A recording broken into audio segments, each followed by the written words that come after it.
एक दिन की बात है। ठंड का समय था और घना कोहरा छाया था और सारे लोग जल्दी कार्यालय का काम खत्म करके घर की तरफ निकल रहे थे। और नाना जी उस समय एक बड़े अधिकारी में से एक थे और रोज की तरह वो उस दिन काम खत्म होने के बाद घर के लिए अपनी गाड़ी से रवाना होने लगे।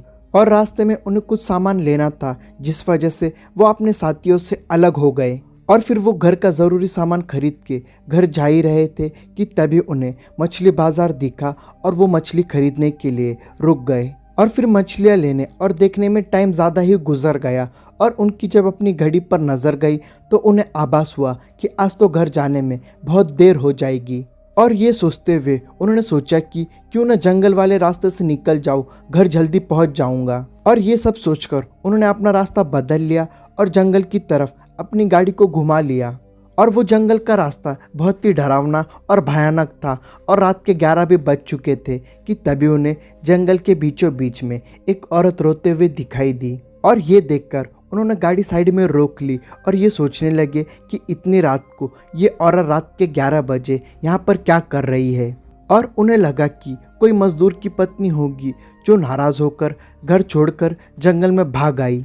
जिस पर उन्होंने उससे पूछा कि तुम इतनी रात को इस जंगल में क्या कर रही हो, लेकिन उसने कोई जवाब न देकर और ज़ोर ज़ोर से रोने लगी।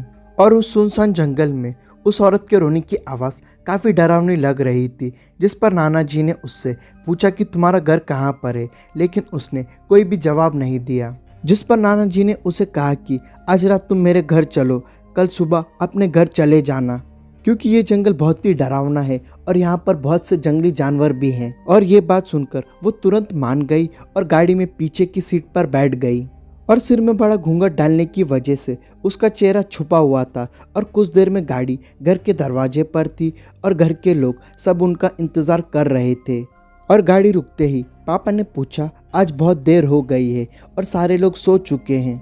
तब नाना जी ने सारी बातें सभी को बता दी और कहा कि आज का खाना इससे बना लेना, क्योंकि रास्ते में मुझे इसने इशारे में बताया है कि ये बहुत अच्छा खाना बना लेती है। और इतनी रात को उस डरावने जंगल में ये औरत कहाँ भटकती, इसलिए मैं इसे ले आया और कल सुबह ये यहाँ से चली जाएगी।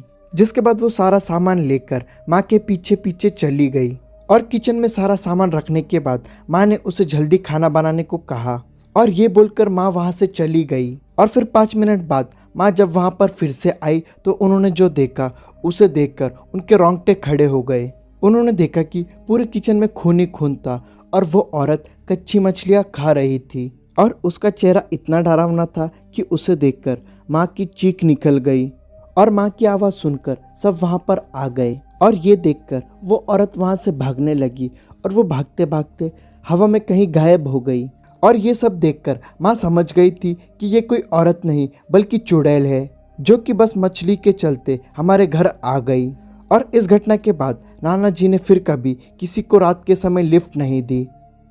यहाँ तक वीडियो देख रहे हो तो वीडियो को लाइक और चैनल को सब्सक्राइब करना और स्क्रीन पर दिख रहे वीडियोस को ज़रूर देखना।